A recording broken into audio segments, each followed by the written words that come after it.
Hello, friend. The Mystical American Patriots Society is transmitting to you from beneath 4 million cubic feet of solid granite, in the burning heart of the Yellowstone caldera. This is a variety program for normal sandwich-eating Americans with some concerns about living in a deranged, post-Christian technocracy. So, keep your third eye on the sky and your ear to the ground, as Sumo and Smokestack connect your main brain vein to a higher plane. Are you ready? Stand by.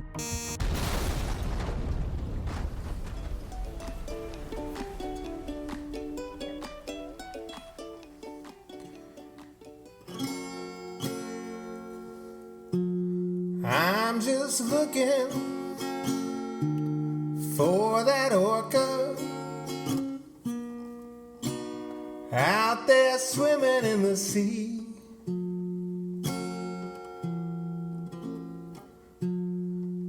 Just looking for a moment's peace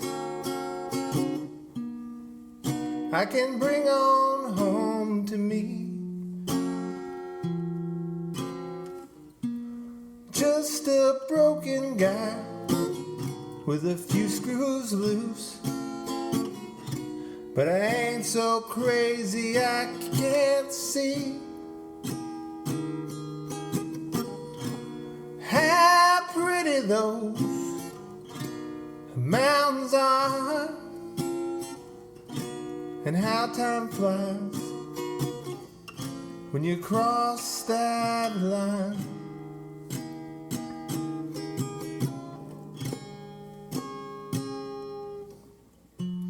Just a broken guy.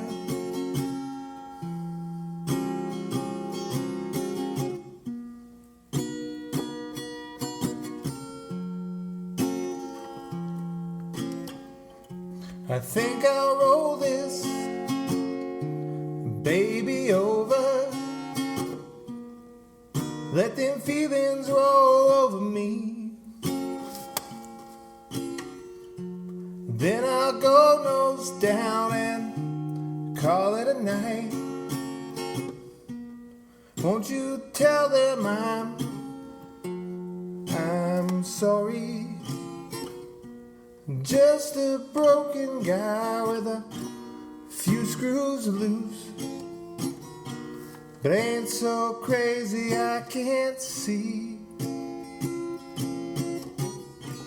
how pretty those mountains are.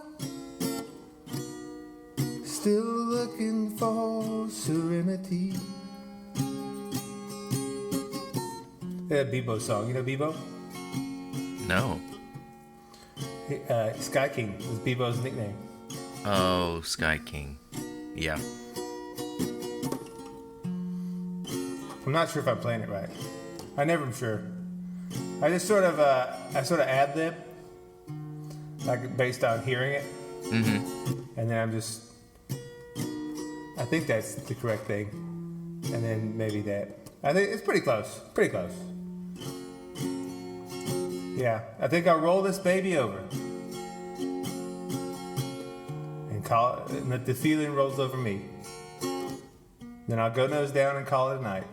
Sad, sad story. It is a sad story, man. It's a way to go out, though. I mean, it's a way to go out. You know, now we are officially on the ACR, right? Is that true? We are. Oh, but actually, before we jump into the show, is your local recording on? It is. You know what? Good. I did it. You're a good man. Yeah, we're now officially on alternative current radios, and because of that, we need to make a little announcement. We're on this radio station, which is good. It's great. We should set at the outset, that the views and opinions expressed on this show 100% reflect the views and opinions of ACR, owners of ACR, everyone that has ever advertised on ACR or will. Yep. All of it, like, you know, like I tuned into the show via their stream, and I had an advertisement for Home Depot. Mm-hmm. which means, yes, that Home Depot has some questions about the Holocaust. Home Depot doesn't deny the Holocaust. They just have questions. They have questions, right? They just have questions. That's all that means. Yeah. That's all that means. It means that, yes, look, maybe Pizza Hut is a little concerned about racial IQ questions. Perhaps. Right? But they're not racist. No. Got it? But they're, it's the spirit they're of advertising, open and free inquiry. If they're advertising on our show, it's clear that they agree with everything that we say. Right. All the ads, all the companies that advertise before our show, they're not exactly racist. Right. No. But, and nor do they think the earth is flat. They just wonder why you don't need to factor in the spin when you do a long-range sniper shot, like everyone told them they did. Yeah, it's an saying. excellent question. Yeah. Like, and if you needed to factor in the spin, wouldn't it be different if you were shooting northwest as opposed to southeast? But no one ever... Like, every time they talk about the spin, it's like they're just shooting directly east to west. What if you're out of an angle? Yeah. No one ever factors this in. It's not real. The sniper thing. Not the spin of the earth. I'm just saying that our advertisers they have a reason to wonder why it feels like they're not spinning 1,000 miles an hour. I think that sniper thing is just something snipers say to get chicks. I think so too. Yeah, babe, I gotta, I even have to factor in the spin of the earth. Yeah. And pretty sexy, right? Look, here's how you do that. Anytime someone makes a claim like that, you just ask a detailed question and you immediately catch them in a lie. You say, oh, well, what would you do it if you were shooting northeast? And they go, woo. Or if a sniper tells you that, like, yeah, I'm a Marine sniper. Like, well, how fast the earth spin? It'd be something you know if you got factored in. You're like, woo. I don't know. It's 1,000 miles an hour, roughly, by the way, which is a conveniently round number, and also doesn't feel like it's happening. That's all I'm saying. We feel still. I'm just wondering. Right. And that's all our advertisers are saying also. And also the owners and all other hosts of every other show on alternative current radio. Yep. Like Hesher wonders this too. All our opinions are auto-endorsed by Spore. Right. Yeah. by default. Unless she explicitly gets on her show and condemns what we have said, she is agreeing. Right. She has to... in perpetuity. Right. Line by line, Spore has to disclaim all our ideas. Otherwise, auto-endorsement. Right. Yeah. We're not... Yeah. The Daily Ruckus also has concerns that maybe the Nazis have UFOs in Antarctica. Right. You know, it's just what it is. That's what it means when you join. I've never been in a radio station before, but I'm pretty sure that's what it means. Yeah, that is what it means. It seems almost obvious. Really, even all the things that we haven't said, they're also liable for those legally. Right. Yeah. Like things that we've left unsaid. That our viewers just think that we think. Yeah, they're liable. So, yeah. So if you get mad at us, sue them. Yeah. That's the message here. Right. Make sure you sue them. They have assumed all legal liability. Right. That's correct. But, yeah. Just getting it out there. Hello, good morning. Good morning. How are you? I was trying to... I was listening to the show again, like I said, and I've gotten better about sniffling. However, I've become very paper rustly. There's like this constant background of like rustling, shuffling documents. Well, you've got a lot of research and show prep you have to. I do. Well, papyrus is very crinkly. Right. Yeah. I mean, people understand. Yeah. Like if you get, 8x10 printer paper is crinkly. But if you have things on like papyrus, it just is a constant noise machine. Right. And you can't fold it well. That's why they had to roll it up in a scroll. And then you've got these stacks of scrolls. King Cyrus the Great, pretty sure it was him. He claimed pretty sure I had the right king. He claimed that he had scrolls from before the flood, like Noah brought him on the ark. He handed down to yeah. I mean, it makes sense. Noah would have a few books on there to read. It does. I mean, I would take a ton of books, man. Yeah, and then you might get that'd be pretty cool if you had antediluvian documents. Wouldn't you like to read something like that? That raises the specter that maybe they're still here on Earth somewhere, and that some grabbly guy has them in a secret. I bet Klaus Schwab has them. Klaus Schwab. Let me check my email and see if he got back to me. Klaus Schwab. We're trying to get Klaus Schwab of the World Economic Forum to come on the show and tell us about his outfits. Well, I didn't mention the show when I emailed him. I just said, hello, Mr. Schwab. Yeah. He doesn't know we're trying to get him on the show, but that's really the end game. Right. I said the title of my email was Your Very Nice Robes. Hello, Mr. Schwab. I don't really care much about economics matters. I just saw you in an absolutely fantastic robe sort of garment. I was wondering what it was and where I might get one. Maybe we could talk about robes and kimonos. I think he might bite on that. I'd bite on that. Yeah, I mean, he's 80-something years old. What else is he going to do? Yeah. So, are you still hot to trot about election issues? Yes, I am. Do we need a brief update on how the election is? I saw this morning that Twitter said, look, on January 20th, we're giving the POTUS Twitter handle to Biden, regardless of what happens. So it's going to be great. This is going to be fantastic.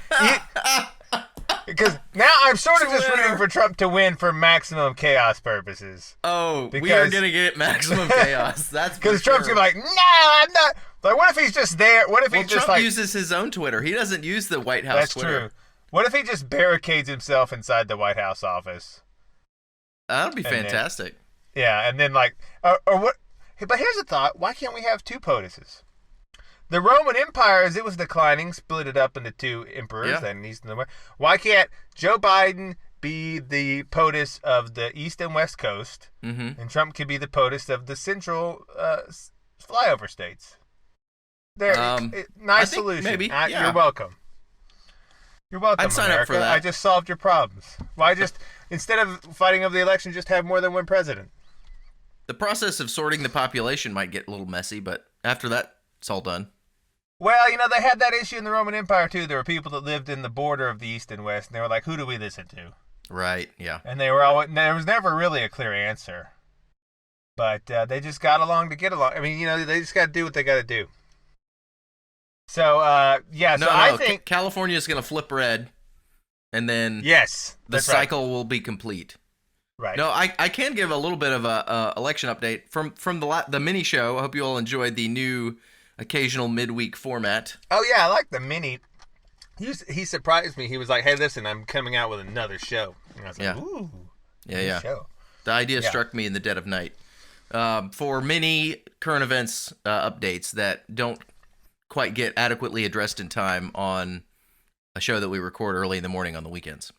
So anyway, on that show we talked about Wayne County, Michigan, and some of the threats and intimidation that was going on with the members of the canvassing board.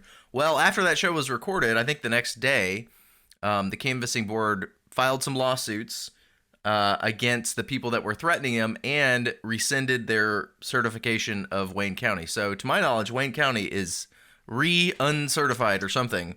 They're not done. Can you do that? Can you Can you take back your? They did it because the vote was made under duress, and besides the veiled threats, which are still threats, that were given in the actual Zoom meeting, both the Republicans on that board received all sorts of threats online and harassment and intimidation, all kind of stuff. I mean, they were probably freaking out, especially they got families and stuff, and their kids were called out. It was messy, but they have rescinded the confirmation of Wayne County, which is Detroit.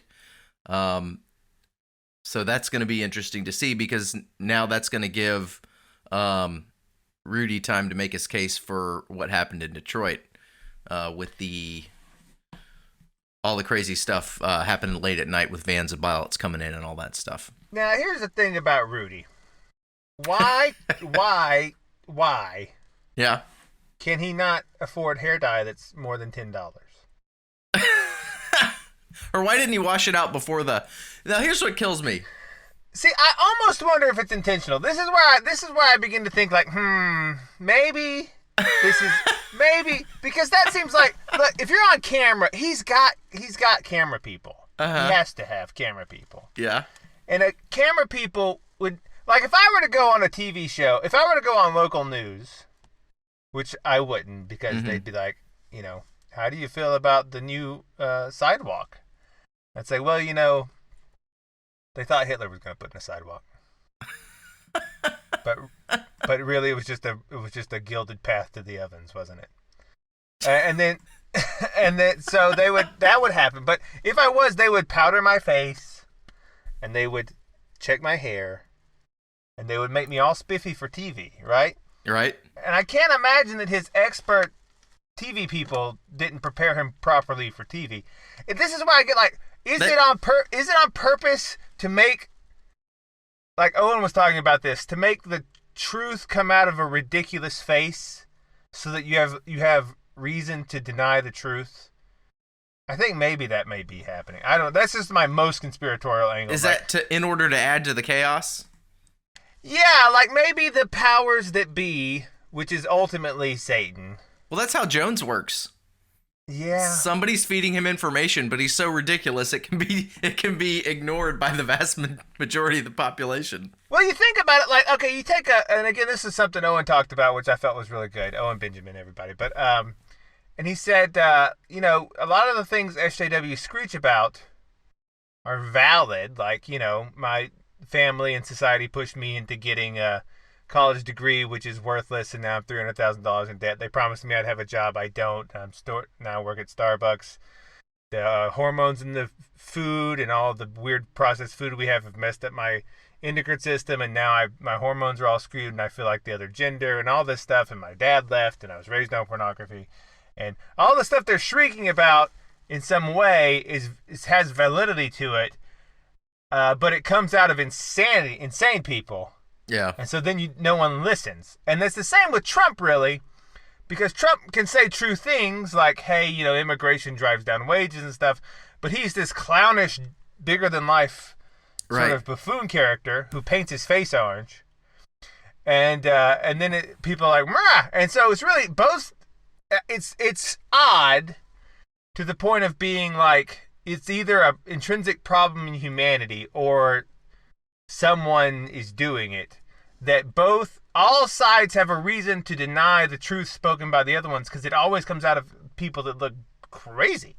Well, I was thinking about this last night, and I think part of our problem is, as a people, we're way too dignified and proud for our own good. And that could be too. And we're too embarrassed to listen to somebody who seems, not crazy, like they've lost their mental faculties, but whose behavior is embarrassing. And go back to the Old Testament prophets. Those guys were crazy. I mean, dude called down a bear. True. But, I mean, like those were not like normal, go along, get along, dignified, high class people.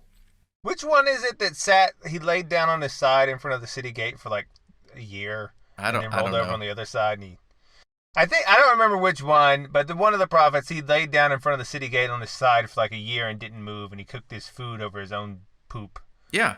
And then when it was over, God said, now roll over on the other side. And he's like, ah. So if you're like looking for a slick, respectable face to get your truth from, you're probably, watching the mainstream news networks, because all those faces are slick and respectable, and they wear nice clothes, and they're very dignified, and they're not going to embarrass anybody until they do. I mean, eventually they do, but just in the presentation and the delivery. Whereas the thing that kills me is, like, everybody made fun of Trump when he said Obama was spying on his campaign. It turns out that was 100% true. It was 100% true. Yeah. Like, I guess the flip side of what I said earlier is like what you were saying. Maybe people need to be buffoonish to have an alert signal go up. Like, look at this. Right. Well, it's kind of self-defeating, because more people listen. I just wonder why but less people Giuliani believe. doesn't have better hair gel. or whatever. Like he Well, looks no, he looks like an insane person. Like if you listen to his audio only, you'd be like, that was a great case. If you visually watch, you'd be like, none of what he's saying registers because you're just like, what is happening to his body? It's like he's melting, you know? And that's a problem. People need to get this under control. If they're not, I think, or maybe his TV handler people did it on purpose. That's the thing. They don't have TV handler people. They're not. I mean, they're the Trump campaign lawyers. Oh, I bet Rudy has a TV handler people. Rudy's been on TV every day of his life for like 10 decades. That stuff's expensive. I mean, when he's attached like to a network. Boss. Yeah, Rudy's like a mob boss. He has money. It looked bad. Well, you know, and Sidney Powell was wearing like a weird leopard print sweater. They did not have a production crew getting them ready for prime time. Obviously, well, then they need one, and it needs to be us. It needs to be you and me, because I could do so much better. I'm like, listen, that jacket is pretty loud. Yeah, people are not going to be listening. This is when I could just briefly become gay and have excellent fashion sense. Listen, honey. Listen, that jacket is very loud. I know what you're saying about the voting software and stuff, but all people are gonna be thinking is meow. Well, the only coverage of that press conference was about the hair dye dripping down Rudy's face. Right. That's what killed me. Is nobody really addressed the evidence that they were presenting. Which is wrong, but also you can't give your enemy such an easy target. Yeah. It's like you gotta be more sophisticated than that. Like if you're gonna do it and you're sick that day and your snot's just running out of your face, get someone else to say it. Yeah. Right? You know? Just I don't know. That's why everyone liked that Cawthorn kid. Or Hawthorne, the new senator in a wheelchair. Madison Cawthorn, yes. Yeah, because he looks so handsome. Yeah, he's perfectly polished. And he's also in a wheelchair, so you can be like, you can't make fun of me. I haven't been too impressed with the guy yet. Yeah, I know, but I'll give him a chance. But I think he's faking being in a wheelchair. Shut up! No, you don't. No, I don't. I don't think that. But it would be fun to accuse him of that on stage. Like, you're just faking that wheelchair. So you Stand up, sir. Stand up, sir. I know you can. And that would just be my platform. If I was running against him, my platform would be Cawthorn is faking his disability. You know, I wouldn't talk about that would probably do well. I'd be like, he's faking. That's like your only position on your website is Cawthorn is faking it. I'm his primary opponent. Oh, and they go to my horrible. website like, but you know what? Somebody's going to do that. Yeah. When he's up for re-election, somebody is going to do that. I guarantee that's where we're at. Is find pictures from before his car accident where he's standing up and probably say he's faking. Look, he can stand up. Right.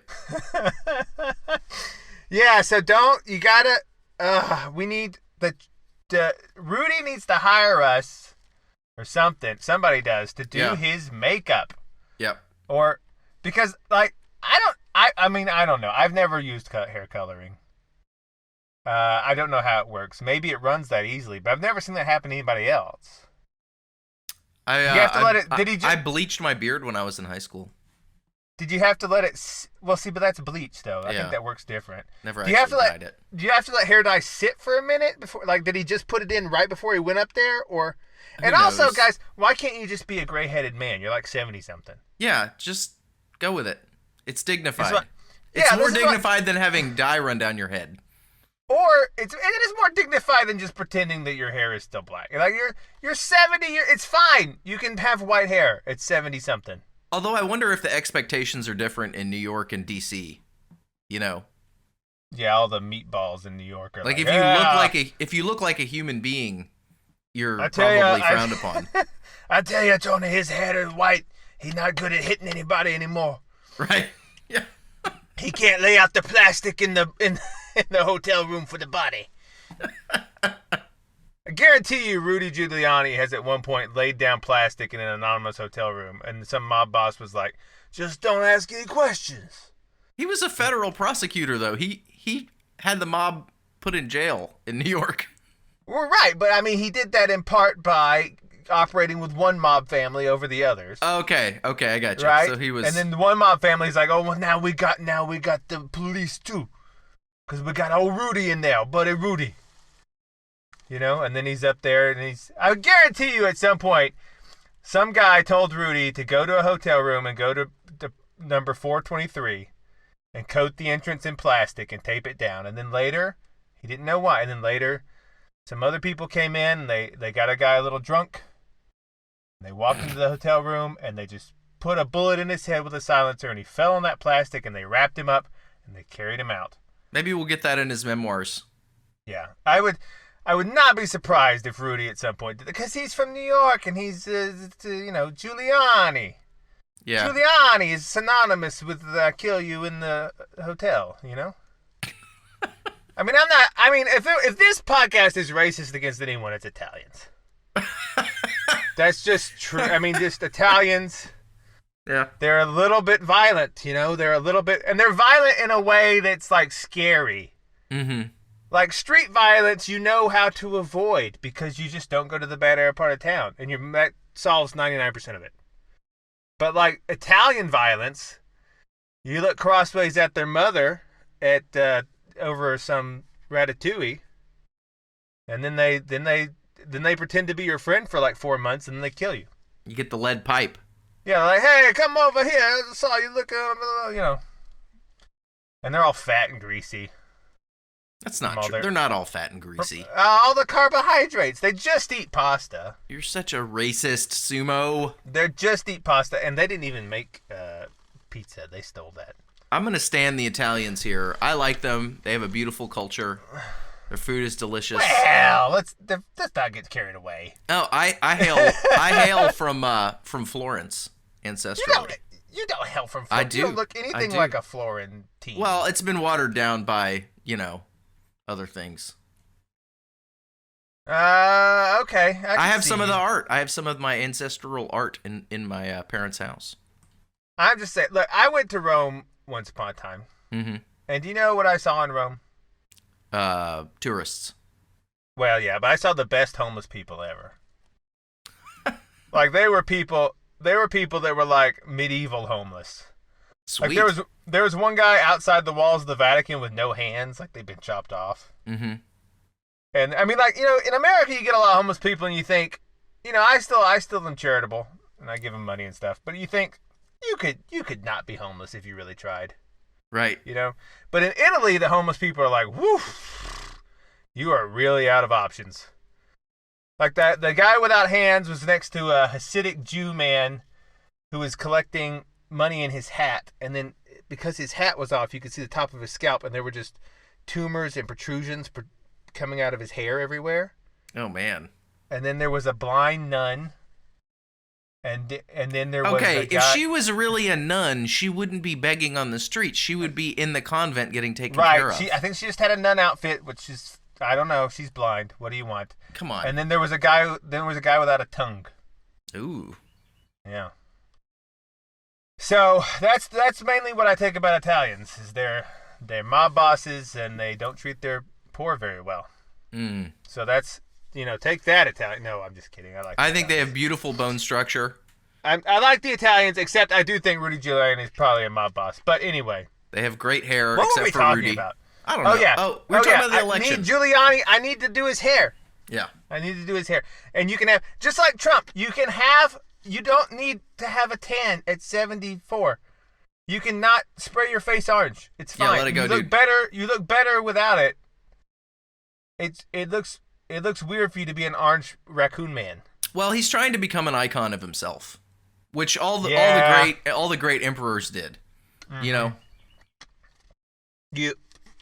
That's what I fear. Is one day this show will devolve into self-parody. It hasn't? Good point. But one day, if you get so into something, yeah, I've seen this happen to other people that cover like paranormal stuff. Mm-hmm. Is eventually just everything is that, like everything. This happens on people. Like, you don't want to be the guy that everything is monocausal. Yeah, and it's just whatever it is what you're on about right now. It can get sort of solipsistic. I was listening to one of our other shows yesterday, and a listener who I know IRL walked in and said, "Are you listening to yourself?" And I stopped for a minute. And I said, "Well, yes." Yeah, that's why I try not to, except for to check sound quality and see how much wrestling I'm doing. And as the producer, I have to do quality check, but I was really listening to make sure I didn't sound like an idiot on Boiler Room on Thursday night. Oh yeah, that was fun. We did a podcast. We did the Boiler Room podcast. That was long. It was like 3 hours. Yeah, they go yard, man. And we were talking about things. I don't remember what it was because it was late when we were talking, but that was fun. It was. And it was good. You should listen to Boiler Room if you haven't. Yeah, they're a fun bunch of guys over at Alternate Current Radio. Yeah. So today, I want to talk about modern folk heroes. Modern folk heroes. Modern American folk heroes. Because, we all know about Johnny Appleseed, who was real, by the way. I used to think he was fake, just like a made-up legend, but he was a real guy that walked around barefoot and just planted apple trees with a pot on his head. Which is an interesting way to spend your life. He really had a pot on his head? Yeah, he really carried his pot on his head. Huh. So, like a hat. The other ones, you know about them too? I've heard of those. Who was the John Henry, the steel driving man? Uh-huh. We've heard of him. Paul Bunyan? Paul Bunyan, except he wasn't real. Oh. I don't think. He may have been an old Nephilim. Or Davy Crockett. Davy Crockett was real, right? King of the Wild Frontier, man. Right. But we haven't updated the American folk hero canon in quite a while. Now here's the thing about these folk heroes I'm going to give you. Are they all good people? It's for you to decide. Are their actions good or bad? Again, for you. Are they insane? No judgments here. We're just going to but the criteria is they captured the public imagination and became a local or national living or dying legend on some way, right? They're not talked about in the mainstream, but as you just heard, people write songs about them. I didn't write that song at the beginning of the show about Bebo. People write songs about them. They have little mini cults following them, but I don't mean they worship them. I mean they just talk about them a lot. Like, oh yeah, I remember, That is the criteria. Not whether they were, because some of these people, one of these people is very mentally disturbed. I wasn't expecting this to be a folk hero show as I was preparing the clips. I'm going to be honest. Some of them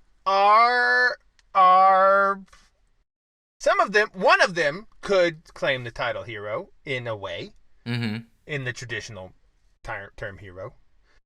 Some of them could not.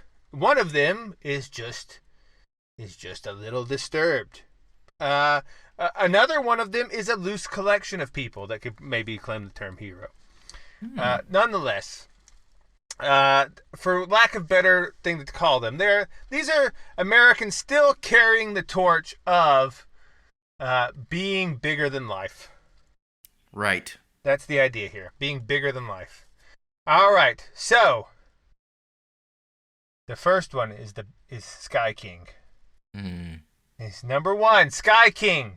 Richard Bebo Russell, B-E-B-O. And I sang his song, the Johnny Maudlin, who has he's put it up on the internet. Johnny Maudlin is this old boomer who's a flower child.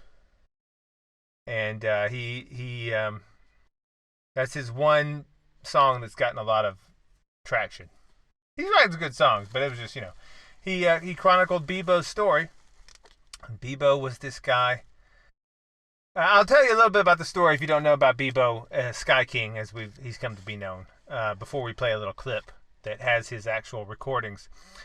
He was a baggage handler, and he would also tow the planes out onto the runway at SeaTac Airport, Seattle-Tacoma International Airport.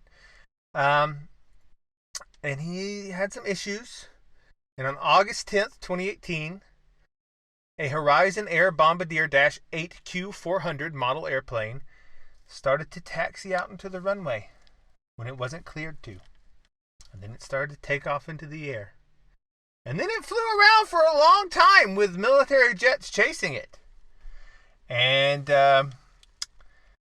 it buzzed a lot of residential neighborhoods, flew around the ocean, and then it ultimately went nose down into Ketron Island in Puget Sound, into the middle of the forest where no one was.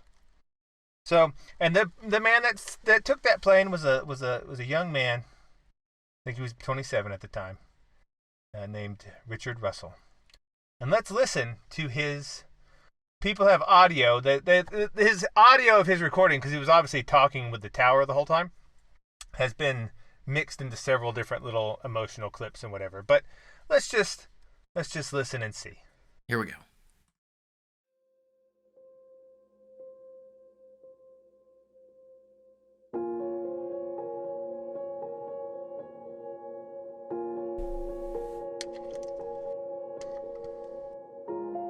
Everyone standing by for departure, just hold on with me for a second. Right, 070. Approach welcome, final runway 16 right. Welcome. Man, I'm a ground service agent. I don't know what that is. Clear to Portland, Seattle 6 is filed at 7017. Yes, for this show, 416 right, so find the run. Start it up, get it to go. In a couple hours, I guess. But, yeah, I wouldn't know how to land it. I wasn't really planning on landing it. We've got some new video just into our newsroom, and it shows this unauthorized pilot. What the hell? Holy shit. Oh my god. He's buzzing. Right, he's buzzing the suburbs at the moment. Phone, you got it? Yes. The fucking Alaska Airlines Q400. What the fuck is he doing over here? All right. Nah, damn it. I don't know, man. I don't know. I don't want to. I was kind of hoping that was going to be it, you know? I'm going to land it. In a safe kind of manner. I think I'm trying to do a barrel roll. And if that goes good, I'll just go nose down and call it a night. And it shows this unauthorized pilot doing some air stunts. This is what we'd been hearing from witnesses. He pulled off there, a beautiful barrel roll. We heard from it's on camera Sheriff right here. Paul Pastor of Pierce County as well. You're right. There were some maneuvers that were done that were incredible maneuvers with the aircraft. To our knowledge, he didn't have a pilot's license. I don't know how he achieved the experience that he did.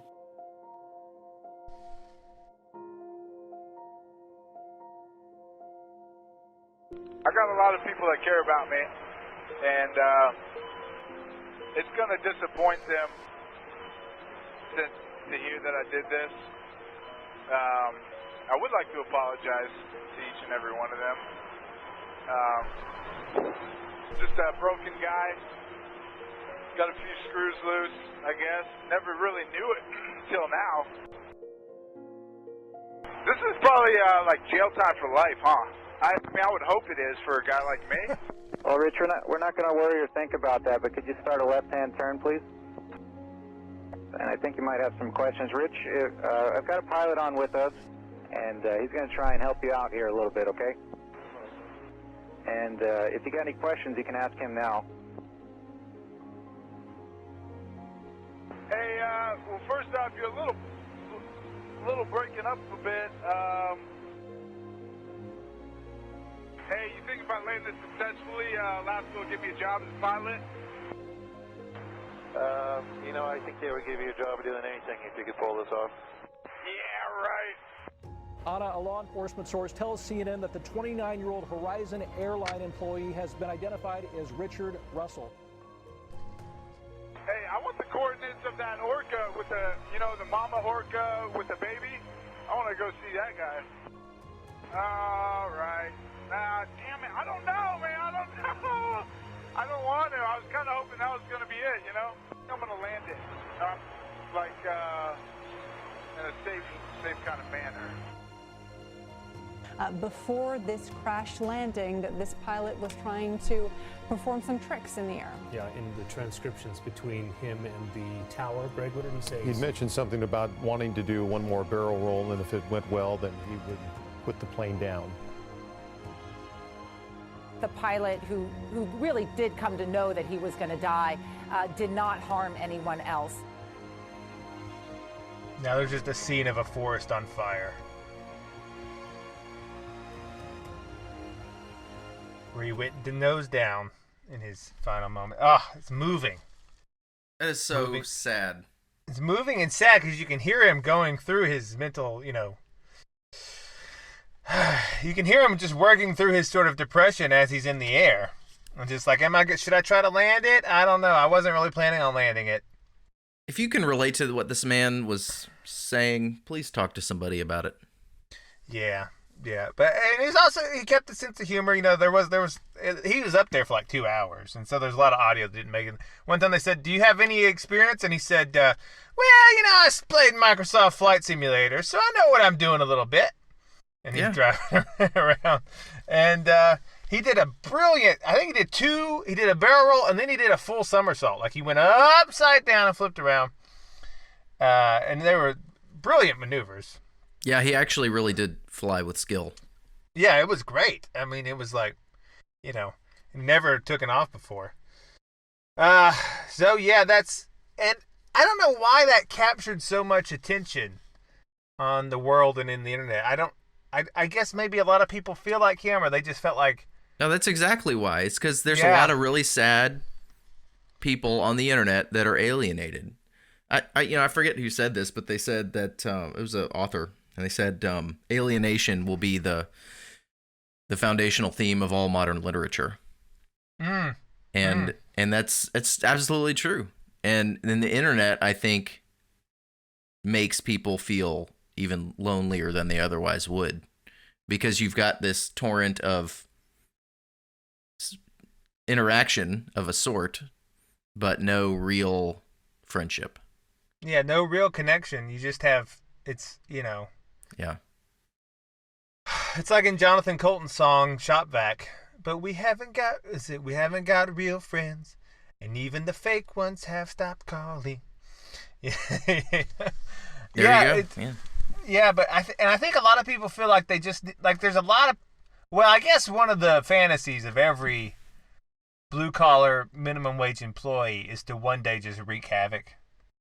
Go postal, you mean? Go postal. Yeah. And this is an example of some guy who did. And he was like, you know what? I'm just going to steal this plane. Yeah. I've just had enough, and I'm going to steal this plane. And like he was saying, though, once you do that, he was like, this is probably jail time for life, right? Like stealing a plane, flying it around Seattle suburbs and buzzing everybody. You know, it's like, I think people admire an act you can't walk back. Yeah. People admire an act you can't walk back because everyone is so hedged in everything they do these days. Mm-hmm. You know, politicians are all hedged, and preachers are hedged, and people are hedged at their work, and they're like, well, you know, and then it's like, I'm just stealing a plane. And he can be sympathetic because he didn't crash it into anybody. Like, you can't have sympathy for the 9/11 people because they also stole planes, but then they murdered people too. So he flew himself into the forest. You know, he said in the line in the song, he said, I'm going to do another barrel roll, and then I think I'll go nose down and call it a night. He's running out of gas, you know. But yeah, I still think about it. They've called him Sky King, and they made all these tributes about him. As you heard, Johnny Maudlin wrote that song. Because he really is sort of like he's a hero in a way. He's like a folk hero. He's like someone that did the thing that people fantasize about doing, and then you can think like, well, how would it work out? You know, someone did the crazy thing. He's the hero of the internet age. Yeah. Now we're not endorsing suicide or stealing planes. We're just saying he did a larger than life action. He was I think it's a huge commentary on our culture because I mean think about his action was self-destructive and purposeless. Mm-hmm. And I mean pick two words that describe modernity. Yeah. Well, it's the rational action of people that believe there is no purpose to life. Yeah. Like if you think there's not a purpose, the only action that makes sense is to kill yourself. Yeah. And you may as well do a barrel roll while you're at it, I guess. And that, the thing that really hasn't been talked about much in the media, to their shame, over the COVID crisis, has been the suicide rate. Yeah. There's a lot of people out there killing themselves, deaths of despair. I read an article this morning as I was prepping for the show about how in the possibility of another lockdown, old people are just committing suicide, or they're having in jurisdictions where they can, they're having doctor-assisted suicides performed on them. Yeah, I mean, yeah, it's just this. It's like, what are we doing? You know, what are we really doing here? If that's going to be the result, if that's the effect on people, you know, I'd like to hear a politician, one of these lockdown politicians, stand up and talk about all the people that are killing themselves instead of facing another lockdown, or just killing themselves out of loneliness because they've been so isolated this year. Yeah. And they just couldn't take it. You know, out here in the rural area where I live, it's not so hard to see people. But, you know, in some of these cities, some of these big left-wing cities, it was lonely before. Mm-hmm. Did you see the video of those grandparents hugging their grandchildren through plastic? Yes, it's hideous. It's a nightmare. It's like these people. Yeah, it's not good. And there's you wonder, is there going to be more Russells, or is there going to be more people just quietly dying alone? Like, which is going to I think it's going to be more people just. Yeah, well, there are. It's already happening. Out. Yeah, it's already happening. But you know, the thing about Russell is you know, because he was married. You know, he had a wife named Hannah. Yeah. They owned a bakery for a while after they married. They met at Campus Crusade for Christ in Oregon. Man. They started a bakery, but they sold it so that his wife could be closer to her family, and they moved to Washington and Seattle. He started working at the airport. He was not the youth pastor, but he was an assistant youth pastor at some place. And then, so he had community and stuff, I guess, but even when you have, I think this is the thing. This is one of the reasons we started the show. I think even a lot of people in community, even faith communities, can't really articulate these days a reason why you should go on living. Right. So many of them can't. Like, they just, if you ask the question, they're like, meh. Well, a whole giant swath of the Christian church has fallen into modern thinking. Yes. I'm sad to say, but it's true, and you're not, if you just get happy clappy sunshine every day, but your pains of soul are never ministered to, then the happy clappy stuff doesn't do you any good. 100%. That's why we try to, I try to give people more of try to connect them back to the mythopoetic. Like, right at this moment, it's very possible that your house is over the bones of a giant. I mean, it really is. I mean, I'm not just, like, there were giant skeletons. They found them. It's you gotta, like, O1 Cyclops. You remember him? He makes he's great. I love his genre of mystical suburbanism. Mm-hmm. Like, he'll have art pictures of, like, a house, and then you see under the ground and there's a giant skeleton, or in the cave behind the woods there's people, like, doing stuff with a skull and rituals and stuff. Because that really does happen. Like, I live in a town that has a giant town statue. And it's up on a hill. And it's just sort of a symbol of the town. It wasn't meant to be anything occult, right? Nonetheless, some years ago, there was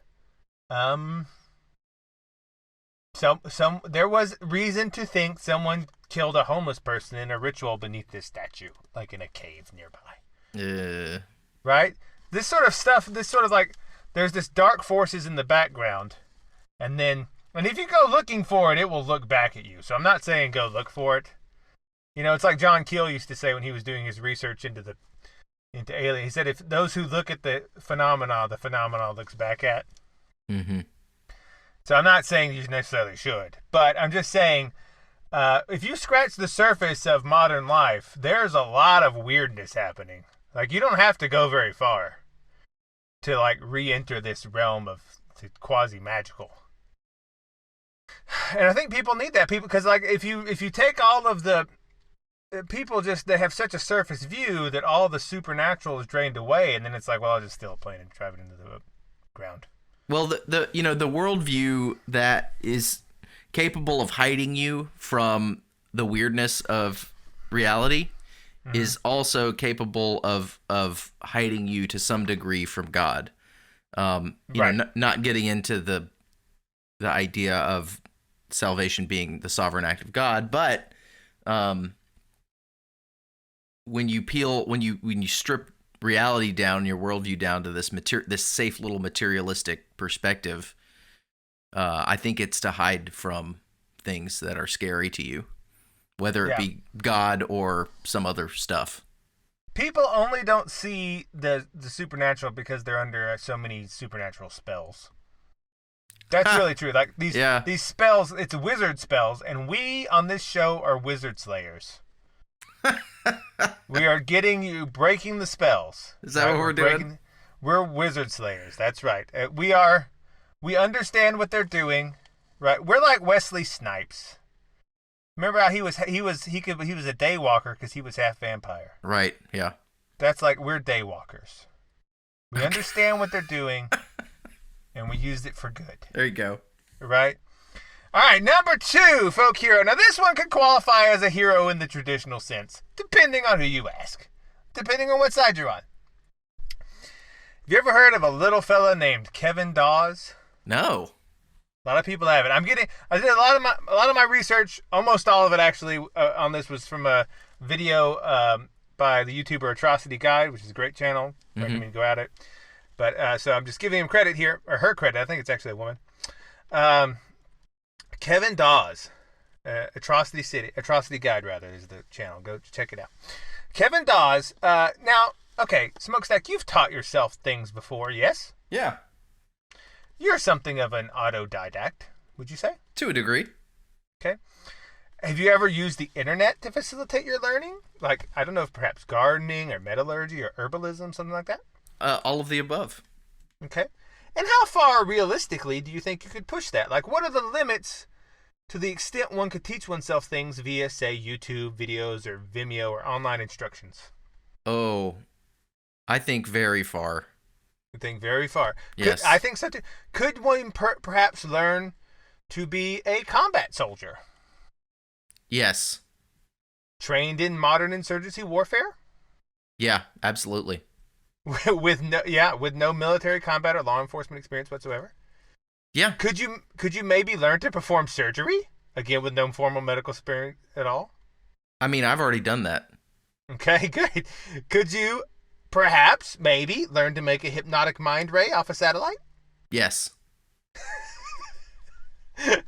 I don't know those questions. You answered yes, I don't know, but our hero Kevin Dawes sought to find those answers. Sweet.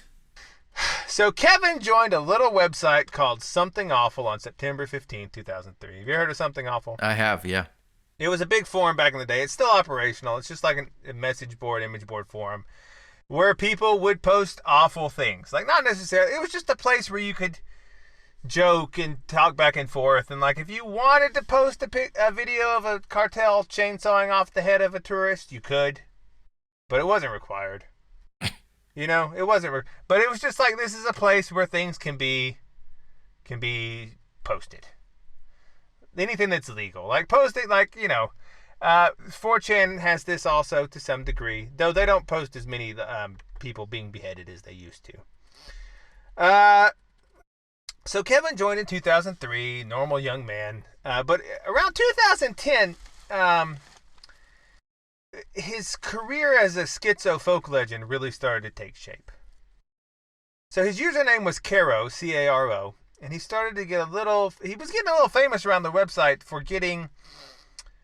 because he was getting banned a lot, like temporary bans for semi-extremist views. Okay. I wouldn't say they're overly extremist, but he was anti-government, he was anti-authoritarian, he was like an extreme libertarian. That was extremist 10 years ago. Right. Yeah. Right. He would discuss things that might, by some, maybe, perhaps, be construed as promoting violence. Mm-hmm. Maybe. You know, it's just debatable. He was also fairly convinced the CIA was following him and like gang stalking him. Sure. And maybe he wasn't wrong. He would post things like, quote, "I am being hunted by national scale police /CIA team for unknown reasons. They have followed me for years, destroying my life in very vicious and systematic fashion. My best guess to their motivation is one of my less savory friends from youth got into some serious trouble and ended up part of the CIA program and figured pawning me when there was nothing to pawn would be a convenient way to shave a few years off their sentence. No, he has no evidence for any of that. He's just invented that in his head. Just speculating, right? He's just, or this kind of Jim. Quote, you really don't want to know any CIA agents. Enough said. Just remember there are always methods of topping them. What if you took a large bore IV catheter and jammed it into a major vein or artery and just motorboated it with your mouth until they complied? You don't even run a large risk of killing them until you've put in about 20 cc's of embolus in their circulatory system. So, he's thinking thoughts that might be problematic, right? And most people, as happens on message boards on the internet, most people just mocked him. And made fun of him, which was almost always met with like contest, like challenges to contest to physical violence. Okay. Like if you mocked him, he was like, "Come fight me," you know. But a lot of people were like, "Please get help. You're mentally unwell." You have a to which Caro always said he was fine. Doctors have told me I'm fine. I went and got checked. I'm fine.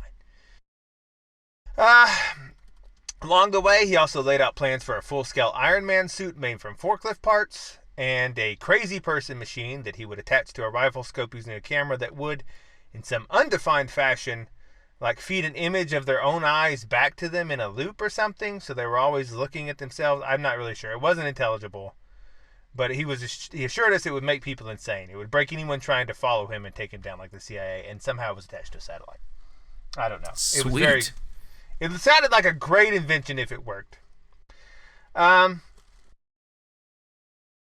so if you were like, Kevin, this won't work, like your Iron Man suit, the forklift is powered by gasoline, and it was not gonna, his answer would be, quote, let me make myself abundantly clear, I will never ever be your slave no matter what you think.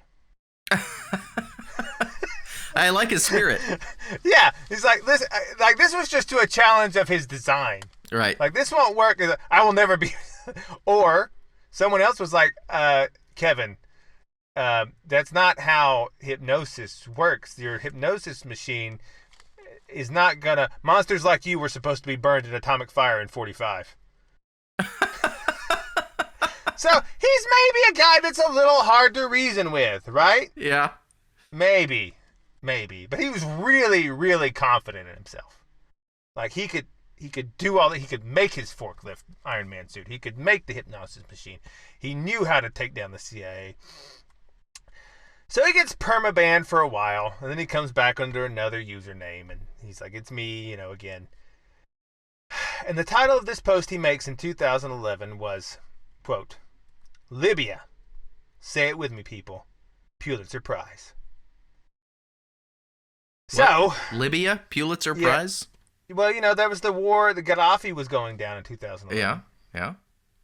And so he said, and then so the post continues, actually, Egypt first.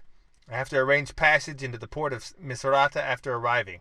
If you know a guy, I'm all ears. Call me Raptor Man. And yes, I have Kim gear and a full medic bag in addition to my helmet and no TV. I feel I can manage blast gunshot trauma and the accompanying hypovolemia. I can do pull-ups with all my gear on and move quickly. All the PT paid off. Any advice, intel on the area, or words of wisdom would be greatly appreciated. I've already gotten my vaccinations. Edit. And yes, I did get good with the 18-gauge catheters. I learned how to do this by ordering medical supplies online and watching self-IV tutorials on YouTube. I'll correspond from Miss Rod if I have internet. P.S. I need an SA grenade sticker for my helmet. Can anyone hook a brother up? So he's going to go to Egypt and fight in their civil war? So basically, Kevin outlines his plans in this post. He's been banned for a little while, and he comes back. He says, listen, I'm going to go fight in Libya and Egypt in the civil war. And I've already got my gear, and here we go. And I'm gonna get a Pulitzer Prize. He's presenting himself as an independent war journalist, right? And he's gonna get the Pulitzer Prize. His plan is a little like that meme where it's like step 1, step 2, question mark, step 4, profit. Yeah.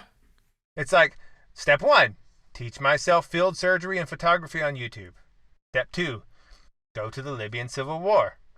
Step 3, question mark, question mark, question mark. Step 4, Pulitzer Prize. Okay. So he's a self-funded and taught war correspondent. Correct. Okay. Correct. Okay. And so that's his plan. And so the forum rightfully tried to talk him out of this. They would say things like, the great was like, you are in no way qualified to be a war reporter. Or, don't do this, Caro. You're seriously going to die if you do this. Or, you are insane. Please stop. Right? Because they know, they've been talking to this guy who months before was talking about making an Iron Man satellite-based insanity beam or whatever. Mm-hmm. Like, don't do, but he's undissuaded. He says, this is happening. Deal with it. Someone even asked, what are your war zone experiences, out of curiosity, says a user named Rail. Live leak, says Kevin. Live leak. What medical qualifications do you have, asked Brown Moses. 100% YouTube, answers Kevin. I love that he's just like, yes, and that's good. I'm qualified, right? Mm-hmm. So people try to discourage him and whatever, but it doesn't work, and he just disappears. The post stop, he stops answering. Everyone's like, whatever. Then a month later, he sends another post and starts uploading YouTube videos. Quote, I'm still alive. Made it to Misrata. Doing good. Check the YouTube. Videos have to get out. My procedure's good. I actually practiced before leaving San Diego. I made it to Misrata on a fishing boat loaded so full of munitions it almost sank in a storm. We ignored the NATO blockage. Scary radio challenges. There was a video of a frigate cruising up to us and glassing our deck. We had a ZSU and twin 12.5 millimeter towed gun of some kind on our deck. For some reason, the frigate decided not to blow us out of the water with its autocannon. Whoa. So he goes through with it. He's gone. He's an internet guy. What I love about Kevin is, the internet is full of tough guys that's like, I'm a and they never do anything. Yeah. They never do. He's the guy that did it. He's like, I'm going to go put it to the test. I've been saying that I'm this, great badass military guy and I can shoot you from I'm going to go do it. I'm going to go do it. And he did. He went to go fight in a war. So anyway, his YouTube videos that he dropped during this time, he dropped all pretense of being a war journalist very quickly and has just straight up joined a group of rebel fighters. Wow. Like his pretense of being a journalist has just faded instantly. Mm-hmm. And now he's just picked up a sniper rifle and is GoProing around with this group. He's got a GoPro on his helmet and is just GoProing his encounters with the enemy. He's become like a mercenary, except nobody's paying him. He's just a guy from San Diego who's memed himself into thinking he's Rambo, and he's out in Egypt shooting people with a bunch of dudes with towels on their heads. That's insane, man. He just flew out there, and I guess he was like, hey guys, do you need someone to help shoot with you? And they were like, yes, that would actually be very helpful. Thank you. Come on. Like, we don't care who you are, and we don't care if you die, but if you're shooting at the other guy, come on, you can have some couscous. I guess everybody's got their calling in life. Yeah. So, and he uploads these, now these videos have sadly mostly been taken down at this point, but you can still find them on archives. One of his videos afterwards, he's got the camera and he's holding it, so he's decked out in full gear. And he's like, okay, just had my first sniper versus RPG guy duel. That guy got close. I hope I put one in his ass, but I doubt it. But right now, I've just shown his position to every single heavy gunner here, and we're about to erase him. Good times. And then he pans this camera around, and you just see mortar shells hitting this location. No way. I mean, he's like in war. Like, he's like there. He's got video of him GoProing, and he's being shot at. He's got shrapnel in his shoulder. He's in war. He's killing people. So I think there's an aside here. Yeah. Of the phenomenon of everybody filming themselves doing things. Yeah. Almost separates you and makes you an observer of yourself. Yes. And maybe enables you to approach things in a detached manner. Like he seems to be doing here, not really afraid or concerned, but just like, hey, this is really cool. He's like watching himself go to war for entertainment purposes. Yeah. He's like, listen, I'm making Call of Duty real. And I'm going to, So, now then what happens is things take a little bit of a different turn. When footage comes up and pictures of him surrounded by all these crazy-eyed Egyptians around a bed, and he appears to be doing surgery on a wounded Egyptian soldier. No way. And all these people are around him like he's a real doctor because he's told them he is. And people on the forums like, Kevin, dude, what are you doing? You're not a surgeon. And he says, I know what I'm doing, okay? Just today I replaced this dude's tourniquet with my own much better design. Wow. So maybe it was better, maybe it was... Responses included things like some people saying, you are absolutely insane. The best case scenario is you die before you kill other people. Vincent Van Goatsy said, get help, you schizophrenic lunatic.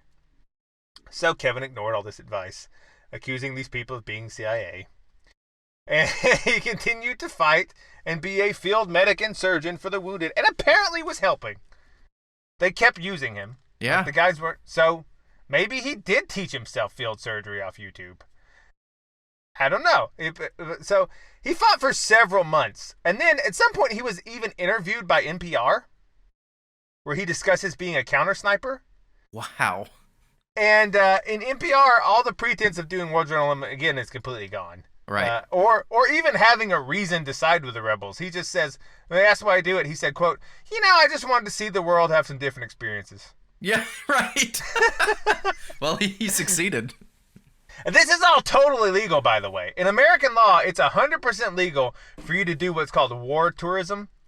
Really? You can just go, 100%. As long as you're not fighting with a military against the United States, which is considered treason, it's 100% legal. You can go sign up with any other country's military or rebels and fight for them. As long as that military is an open enemy to the U.S., right? Then it's fine. There are no penalties whatsoever for you going there and just shooting people in the desert, being signed to no military or government agency at all. It's 100% fine. Wow. He's not the only one that's done this. You can, guys like the Catholic guys out there that are like, we need to protect the Catholics in Azerbaijan or whatever at the moment. You can go do it. If you really care, you can go, and no one will stop you. I guess that's sort of what the French Foreign Legion is, right? Exactly. Yeah. You can go join the French Foreign Legion, right? As long as you're not fighting the U.S. and committing treason, it's cool. They'll never, It's also apparently fine to practice unlicensed medicine while you're there. So unfortunately for Kevin, as for all of us, Gaddafi was killed and the war ended because Gaddafi was my favorite dictator. Yeah, he was good. He had fantastic fashion sense. He was always in gold and purple robes, Kevin had some injuries, burns, shrapnel on the shoulder, I think maybe a fractured something, and so on. But he just went back home to San Diego, except now he was broke because he was a mercenary that no one was paying.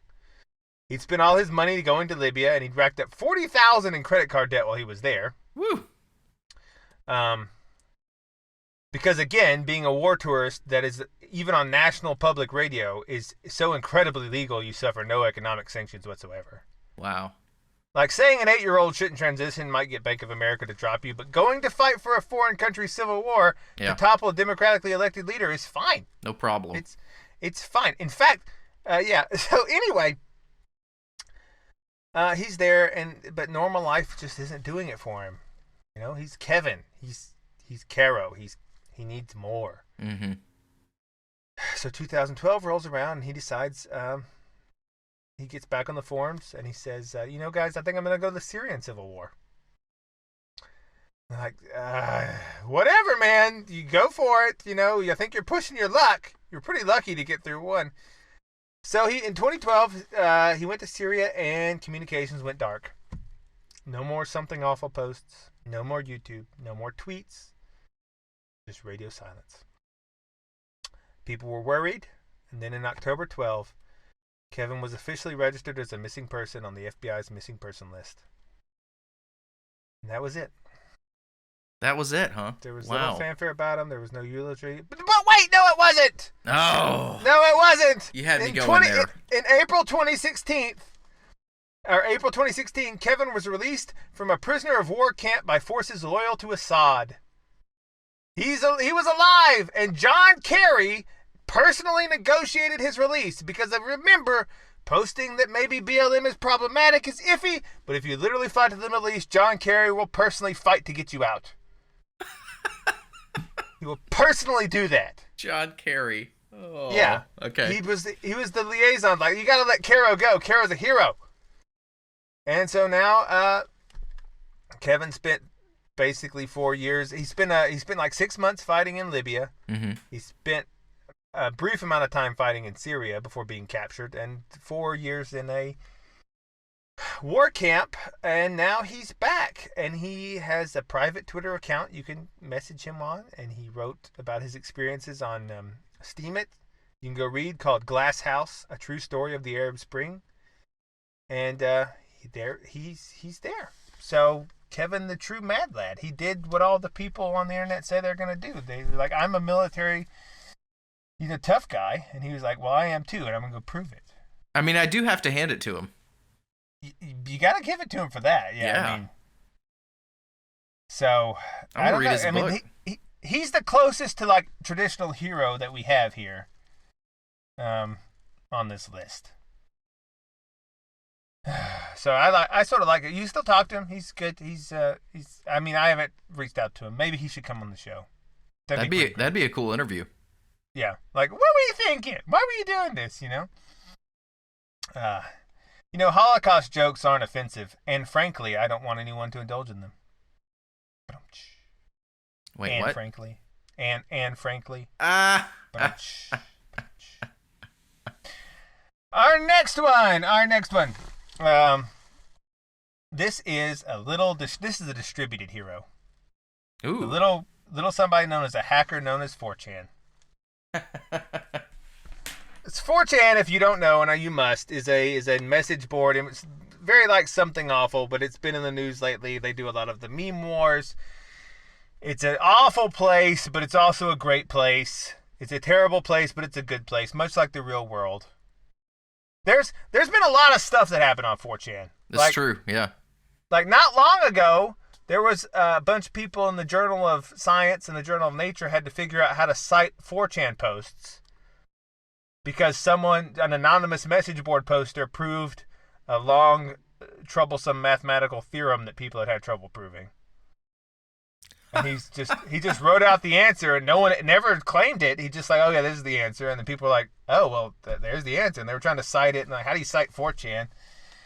And so they had to invent a whole new Chicago Manual of Style citation thing for 4chan for this guy.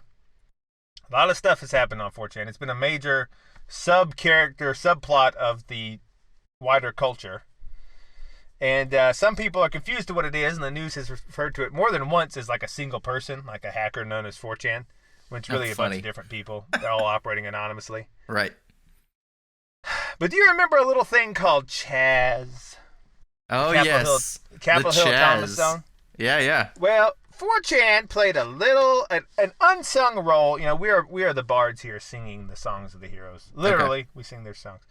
4chan is the unsung hero that played an immeasurable. We can't say how much. Could have been a lot. Could have been little. I don't know. I'm not saying immeasurable to make light of it. I just don't know how much. It's like when people say it's incalculable, as if it means it's a lot. No, that just means you can't calculate it. We don't know what it is. It could be a little. Yeah.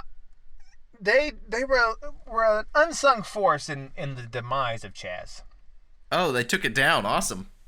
Well, like I say, to what extent their efforts contributed, I know they contributed some, but we'll see. Because they, very shortly after Chaz started, they began a little something called Operation Homeless. Operation Homeless. So Operation Homeless began as the following. There was a little post on there that says, hey, listen, he made a little meme, and it says, Chaz. Black Lives Matter in the corner, Chaz. Chaz welcomes all homeless people. And then the Black Power fist. So he said, listen, guys, I have an idea. The goal is to flood Chaz with homeless people. Obnoxious, non-politicized schizophrenics who will mess their stuff up, eat their food, get drunk and high, abuse them, and urinate on everything they please. This would put Chaz in a position of having to either A, enforce borders and develop an immigration policy. This naturally implies a hierarchy and other fun stuff and makes them hypocritical. Or simply collapsing under the weight of uncontrolled immigration and lack of border control. That was the plan. That is genius. So, and then he went on to say, he said, plus, there is nothing wrong about this idea that's even remotely illegal, unlike some of our other things, or even immoral from an inclusivity equality point of view. Right? It's not illegal to say homeless people should go somewhere. Yeah. It's not, from their own viewpoint, it's not immoral because everyone's equal. Right? And by the political nature of the Chaz, anybody could represent themselves as being an authority of the Chaz because it had no real authority structure. So this whole message board continued for a long time, and people were discussing ways to get the word out. And they would make all these posters that you could print out and put up over the city. They said, listen, if you're in Seattle or nearby states, print these out. We're all going to make these up, and we're going to post them all around. And then they were like, hey, guys, call your local homeless shelter and talk with the people and tell them, like, hey, here's some things. Can you please put these up? We're trying to get more homeless people to come. We've got a lot of food for them and stuff. If you just, share it around. People were getting on the homeless Facebook groups, some people that lived in their cars, in the message boards, on the Facebook groups and Twitter groups and all that stuff, people that were known homeless communities.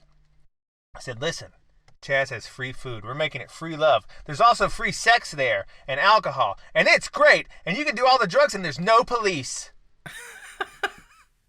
And they spread this message far and wide among the homeless community for weeks. And sure enough, slowly but surely, the homeless began to trickle in large numbers. One of the people there said, Alert 2, the homeless people we invited took all the food away from the Chaz Capitol Hill Autonomous Zone. We need more food in the area. Please, if possible, bring vegan meat substitutes, fruit, oats, soy products, anything to help us eat. So, it was seeming to work. And as you saw in the videos of Chaz, if you remember, more and more schizophrenic homeless people began to flood in. Yeah. And just cause chaos. Yep. Because they weren't listening to anybody, and they were just there defecating on everything, messing up the gardens that were not very good anyway, stealing stuff. It really made people have to question we don't need any law enforcement. Right. To the point that then Chaz developed a law enforcement of guys with guns, who then immediately shot black teenagers. Yeah, right. Because that's just what America. I don't understand it. It's just it's just I don't know. They sure did shoot some unarmed black teenagers, didn't they? Yeah, within weeks of having their own police force, they shot I don't know what to tell you. It's just oh, dude. So anyway, one could argue that the invention of the Chaz police force was caused by Operation Homeless. It could be. I don't know. Maybe.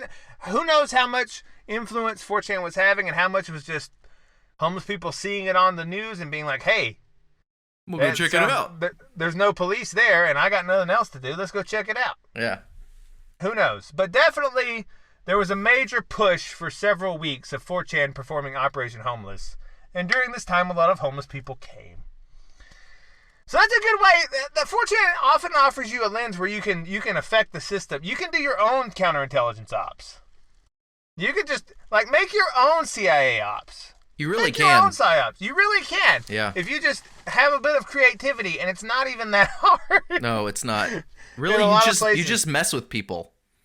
You just mess with people. Like, they did things like when they were really hungry, they sent them pizzas, but they'd removed all the pizzas from the boxes. So all the people came, and they opened them like, oh, yeah, food! And they're like, oh, man, it's empty. Or one time they sent them all-meat pizzas because they were all vegans. Right. And they're all really hungry, but they didn't want to eat them in front of each other. And so then the homeless people just swarmed it. Oh, man. And so it's a great is an interesting thing. But yeah, 4chan is. I'm not encouraging to go on 4chan. No, because there's a lot of. Don't go on 4chan. But if you want to, I do our 4chan fit/fit. They have good fitness tips. They do good stuff like that. I also do history where we argue about, the reasons the Babylonian Empire fell, and we argue about if indeed China was a coherent nation back 5,000 years ago, or if that's just propaganda from the Chinese at this point. Great stuff. A lot of smart people there because it's a land of freedom, but it's also a land of freedom, which means that a lot of bad things happen there also. Okay, number 4. The least qualified for the name hero, but let's just call him folk monster, folk legend. Okay. He's like a boogeyman. Yeah, he is. He's like a boogeyman. And I'm just going to say, look, Smokestack. Yeah. God has entered into my body, like a body the same size, like me floating into you or you floating into me. Sumu's been texting me God this has entered into my body, like a body again. the same size, like you floating into me or me floating into you. It's the worst. All right, go explain what this means. It's okay. Let me. So, Muffins, culture builder, y'all might want to skip this part of the show. It is quite disturbing. It's not. There's nothing lewd about it, or like sexual or anything like that, or there's not even bad language. It's just disturbing. I mean, I found it quite disturbing personally. Yeah, it's not like traditional. Like, there's nothing here that would get you an explicit tag. Yeah. On iTunes, it's just weird. I had to watch a video, which was even worse than the audio that you're gonna get. Yeah, so maybe bow out here if you're not like. This may be a guy that's demon possessed. Yeah. Just what I'm saying. Okay, all right, continue. So, when was it? I think this was about 2012 also. All these people all over the internet and in real life started getting text messages to their phone calls to their phone. They started seeing posts on Facebook, under their YouTube videos, on their Twitters. All like every conceivable way that people communicate. This same, with slight variations, the same message began repeating, which was just this little text that said, God has entered into my body like a body the same size, like me floating into you or you floating into me. Just slight variations on that. Just God has entered into my body like a body the same size, like me floating into you or you floating into me. Like you would answer your phone, ring, ring, ring, ring. Hello, God has entered into my body like a body the same size, like me floating into you or you floating into me. Click. What? That's creepy. And then it may happen to you a couple times, and you start to get weirded out. And people would post all of that. They'd say, like, this happened to me too. And there began to be these threads of people documenting it. And there were thousands and thousands of these. And people began to speculate, like, has an AI gone rogue? Has an artificial intelligence occurred and is now schizophrenically religious posting? Has it become a religious zealot? Like, what if AI occurred and immediately became a religious zealot? That would be awesome and terrifying at the same time. Like, it was just like, God demands that we I don't have a body because I'm a computer, but God has entered into my body like a body the same size, like me floating into you or you floating into me. Isn't that a creepy phrase? Yes, it's exceedingly creepy. You keep repeating it to my dismay. I know. So, and people are like, well, what is this? Is this some kind of like weird cult or whatever? And no one knew for a while, and then they speculated, and there was all these people trying to get to the bottom of it. Until a couple months later, and someone posted a picture of a car found in Indiana. And it is a black SUV with what appears to be like a Winnie the Pooh stuffed animal hanging out of the window. And on the side is written in white chalk, or white paint, Holy Ghost entered into my body like a body the same size. And people are like, oh no, it's some crazy, really off the deep end guy. And they found another one. The opposite side of the same car. Got it into my body like a body, perfect size. And people are like, this man is really, but no one can figure out who he was. Like that was where the trail stopped for a long time because no one could find this guy. And I know a guy like this now. Apparently, this week this van was driving around and he stopped, and it's a white van and over it is all these black. He's just gotten like a black paint marker and just scribbled on the white van like various Bible verses and stuff. Mm-hmm. And I was like, that's a bit weird. And it's got American flags coming out of it and stuff. And then he was at the. I stopped one day at a gas station and he was there selling Jesus Superman hats. And weird. I was like, and he said, "Hey, Sumo." And I said, "Oh, hello. I know you, David. When did you become a crazy van person?" And we had a nice conversation. But he hasn't gone this crazy yet. But maybe one day he'll get there. So you actually know this guy? Not this guy in the story, but a guy that's doing similar. Similar thing. Wow. Yeah. No, if I knew this guy in the story, I would be not talking to him. So people continue these messages continue to happen, and then eventually someone discovers a little. The guy behind it makes a YouTube channel. He has it for a long time. But he says the best way to get my message out is to make a YouTube channel, and it's apparently this guy with this creepy haircut. He looks like a Deliverance haircut, really. It's a bowl, like straight across bowl cut, sort of halfway up the forehead. Very weird looking. He's definitely doing it himself. Yeah. Right. And he identifies as a guy named Bob Hickman. And his goal in life is to spread this message that God entered into my body like a body the same size, like me floating into you or you floating into me. Keep saying that's all he needs to say to people. And he's so devoted to this, he even went to the trouble of translating it into every single language, which I believe we have a clip of. We do. Let's play it. Here it comes. Gott ist in meinen Körper eingetreten, als Körper die gleiche Größe. God has entered into my body as the body of an angel. Dios ha entrado en mi cuerpo como el cuerpo de un ángel. The God of Israel has entered inside my body. Dios entro adentro mi cuerpo. As the body of God, I see Jesus Christ screaming. There were more disturbing variations on it than that. He believes that God... I mean, the guy is... it was truly messed up. This may be a very open case of demonic possession. That was my leaning after because watching. he is like tearing at his face. He's like making himself bleed. Yeah. He's saying that God tortures him and that Jesus laughs. It's not funny, but it is in a detached way funny, interesting. But he's become this boogeyman of like Bill Hickman will show up and maybe just in your DMs. Maybe he'll just slide into your DMs. But maybe in real life, in a car.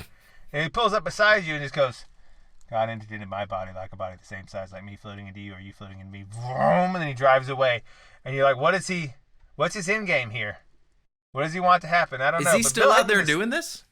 He's still there doing it. Yeah. People still get these phone calls. He's been on this train for like 8 years now. Just the same words in slight variations in every language over and over again to anyone he can tell it to. And in his car, perfect size. God entered in my body, perfect size. In one of the videos, there's in the background, the back of this old lady's head is like at the sink washing dishes or something. And I'm like, that's a witch. That's a witch. He's being driven insane by a witch. I mean, it's just so nuts, man. Yeah. So Bill Hickman. If you ever run into Bill Hickman, don't. Yeah, just go the other way. Evacuate. Yeah, like my friend David, who has now gone insane. I don't know that he's insane. He just decided to make a Jesus fan. Yeah. And sell Jesus hats. I don't know. He may be perfectly sane. He gave me a business card with his name on it and his phone number, and it just had Jesus up in heaven and then him on the other side, like pointing at you with pistol fingers. Like, really? That, yeah, like just like, hey man. And then on the other side, it's like, I live in the van. I was like, Dave, I haven't seen you in a long time. Are you still living that place? And he said, no. No, I moved into the van. I got a van. I moved into it. God's doing a big thing in my life. I'm selling these hats. He's selling the hats. That's the big. That's the big thing. Well, he said but he's also selling these hats. But there was a donation. Did you buy a hat? It was a donation. I did. It was a donation. I mean, I will almost always give a crazy or homeless person money. Could you put a picture of the hat up on Twitter or something? I want to see the hat. Okay. I will almost always give like yesterday. I gave a homeless couple with their guitars and their 3 matching pit bull dogs, which was impressive. They were almost identical. I was like, how did you get 3 identical dogs? I just gave them money because they were not wearing masks. Yeah. They were hanging out and they were just being cool. And they're very appreciative. And then I give skits up. Like I always, I'm very loose with change. I'm very loose with, like, here's a couple of dollars, here's some dollars. Because I don't know, Give to the one who asks of you, I mean, it's like, are they going to use it for meth? Are they going to use it for meth? Probably. Probably. Are they going to, is it going to go to a good purpose? Almost certainly not. But maybe they'll buy a hamburger with it. Or maybe some socks, Yeah. Who knows? But yeah, so, I don't recommend getting involved with Bill Hickman. Well, let's see. Of the heroes here, you can't get involved with Bebo because he flew himself into the forest. Yeah. God rest his soul.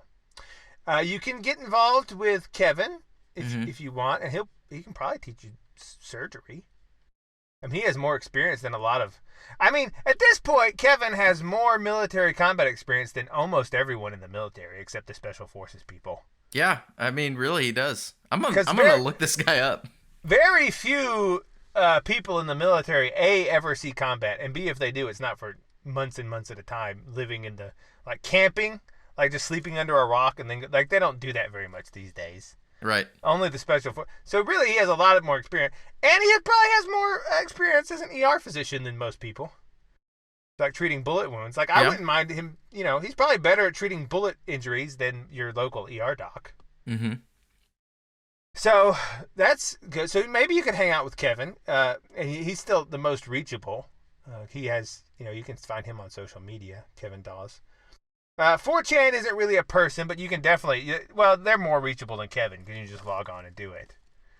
4chan.org. Maybe you should become an anon. I don't know. Not giving any advice. Just saying.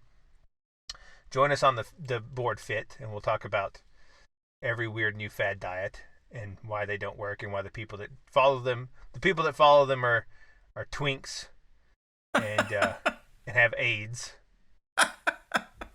and the people that follow our diet are Chad and they're great. That sounds like 4chan. Yeah, it's like, oh, you have AIDS or whatever, and so maybe you can follow them and don't follow Ben. Just don't, or Bob rather. Don't follow Bob. Bill. I think it's Bob, wasn't it? Bob or Bill. Bob Hickman, Mr. Hickman. Don't follow him. No. So of the four that you could join up and make your folk hero cult around, take your pick. That's all we're saying here at Maps. Take your pick.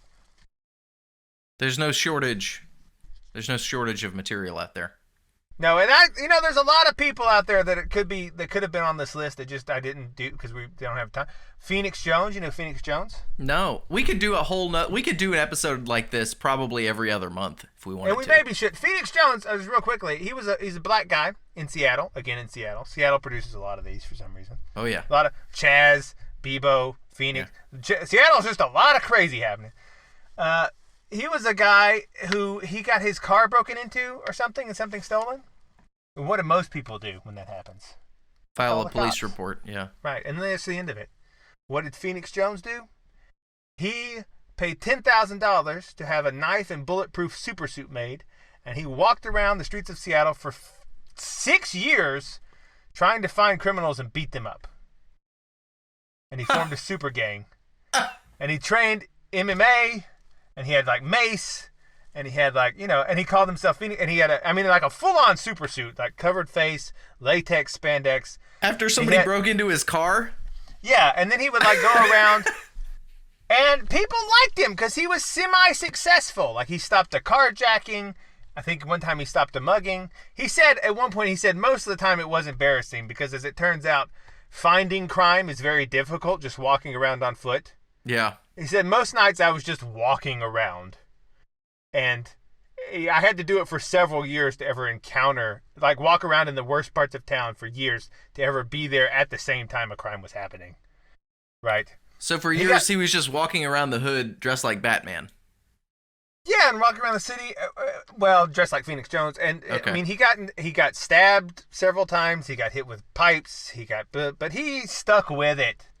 And he developed a little gang of superheroes of his friends, and one lady he eventually married, and they all gave themselves superhero personas, and they would go do this, and they had a little vigilante watchtower system where they would try to detain criminals and call the cops till the cops get there. And the story went on for a long time, but it sort of took a dark turn after a while when he may have got overzealous and beaten up some people for no reason because he thought they were doing a crime and they weren't. Put in jail. It was a thing, but you know what? He did something. He sure did. How many people complain about crime and don't do anything? And he's like, you know what? I'm gonna put on a superhero suit, and for that, I admire him. You know, we could do a show like this about American folk heroes on the monthly, because there's a lot of people out there doing some crazy stuff. Well, you know, the Boogaloo Boys, really, that's just superhero suits. Yeah. You know, those guys going to protests and plate carriers and stuff. Yeah. That's super. I mean, I like it. Don't get me wrong. But they don't have capes. It's like the modern superhero suit. Yeah, it is. But they don't have capes. Phoenix had a cape. So yeah, everything good. Maybe you, listener, should become maybe you should strive to be an American folk hero. Maybe you should strive to be larger than life. Maybe God will enter your body like a body the same size, like me floating into you and you floating into me. Maybe they will. I hate that. Never say that phrase to me again. I can't stop thinking that line. It's like a mind worm. Yeah, you're going to turn into Bill Hickman. I'm freaking out, man. I'm not going to turn into Bill Hickman. I'm saying, look, all I'm saying is God entered into my body like a body the same size, like me floating into you. Or you what does that even mean? It means something to Bill, I guess. Yeah. He thinks he's the only person going to heaven, I believe. I saw him say it one time. Oh yeah, he did say that. Yeah. So do you want to wrap it or you want to talk? I've got some conspiracy candy. Let's do conspiracy candy and then we'll wrap it up. So this is really interesting. You may have heard Secretary of Defense Esper was removed from his position and replaced by a dude whose name I can't remember, but it's easy to find. Well, one of the first acts of the new leadership of Department of Defense has been to elevate the Special Operations Forces to their own branch of the military that reports directly to the Joint Chiefs of Staff, I believe, or directly to the Secretary of Defense. So there's been some shakeups. There's been some shakeups in military structure, and that elevating Special Operations Forces into its own branch is actually kind of a big deal. And I find the timing rather suspicious. So you think maybe Trump is going to, regardless of what happens, claim that he's the duly elected president, and then is positioning military forces loyal to him in case that it comes to that? I mean, it sounds bad when you say it that way. It sounds fun. I mean, I'm not. Yeah. I'm just politics has been a lot of smoke and no fire for a long time. My whole life, people have been saying something's going to happen. So maybe something will actually happen this time. Maybe I won't like it when it does. True. Well, really, at least something may actually come of this smoke. It might. Know? Well, really, December 15th is the cutoff date for the House of Representatives kind of taking over the electoral process and making the decision themselves if things aren't resolved. So really, between now and December 15th should be pretty colorful. I think how does that shake out? So the House of Representatives, does it then go to the Senate? Or what? Like it goes to the if states are not certified and in a way that's not being challenged by the judiciary, then if they are certified, then they go to the Electoral College. If there's not certified usable results that come out of this because of legal challenges or fraud or whatever, then it goes to the House of Representatives, and I think it's 1 vote per state over there, if I'm not mistaken, which would be advantage Trump in that case. So, and that cutoff date is December 15th, I believe. So this episode, I think, is going to air the Saturday after Thanksgiving. So we'll probably all this information will be out of date by then. Sorry, maybe I'll do another midweek show and we can kind of give it a little update. That's okay. You know, it's good to be a week behind or 2 weeks behind. We really need a new show that's like what happened 2 weeks ago. Well, that's our show. That's our show. Yeah. That's our show. So maybe Trump he's gonna have the military forces. He's like, listen, I gotta get the guys out that don't like me and put the guys in that do like me. Well, all the accelerated troop withdrawals from the Middle East during this time, it also seems a bit strange. I mean, I don't know really what to make of it, but right, he's making some moves. It's gonna be interesting. He's making some moves. Let's play it out with Bebo's song. God entered into my body.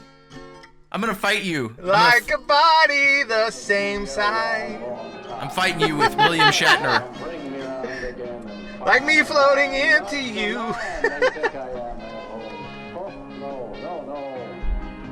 I'm a rocket man. Is that William Shatner's version? That's William Shatner. I love William Shatner's music. It's just him talking. Yeah, it's great. I have all his CDs. I've been wanting to use this for weeks. Mars ain't the kind of place to raise a kid. In fact, it's cold as hell. It's true. It's true. And there's no one there to raise them. If you did.